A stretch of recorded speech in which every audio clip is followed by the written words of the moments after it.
In this tutorial, I'm going to show you how you can troubleshoot your Microsoft Teams app.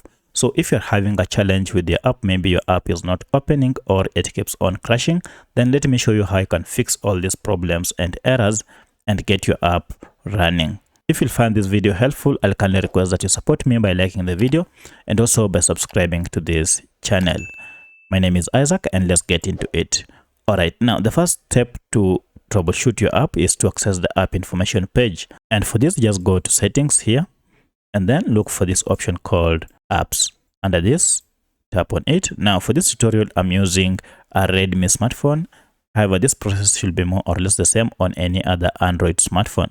From apps here, look for this option called manage apps. On your phone, it might be written all apps or more apps. Tap on it. And then this will highlight all the apps that you have on your smartphone. From this, look for your app. And as you can see, my Teams app is here.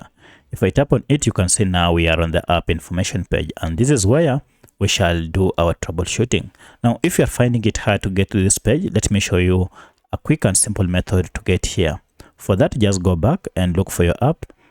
And don't tap on it, but instead just long press on it and you'll see this option called app info. If you tap on it, it will still take you to the same page. From this, we want to go ahead and clear the app cache, and we can do this under clear data. So if I tap on storage here, you can see we have a lot of cache data. Now, when you talk of cache data, we are talking of small files that are normally stored in your app whenever you use it to enhance user experience. Now, the problem is accumulation of these files might cause your app to malfunction. So to restore your app, go ahead and tap on clear and then choose clear cache and OK. And at this point, the cache data has been cleared.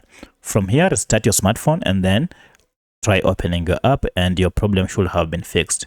However, if the problem still persists, then you might want to go ahead and clear all data by tapping on clear all data here and then OK.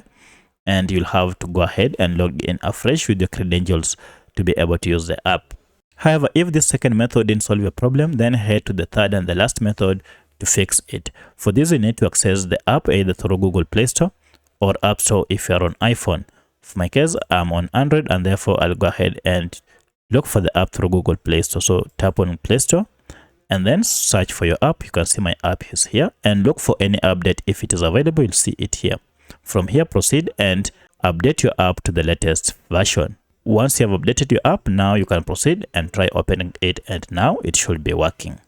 By using any of these three methods, you should be able to get your app running without any problem. If you have any other question, kindly let me know in the comment section. Otherwise, thanks for watching and let's meet in the next video.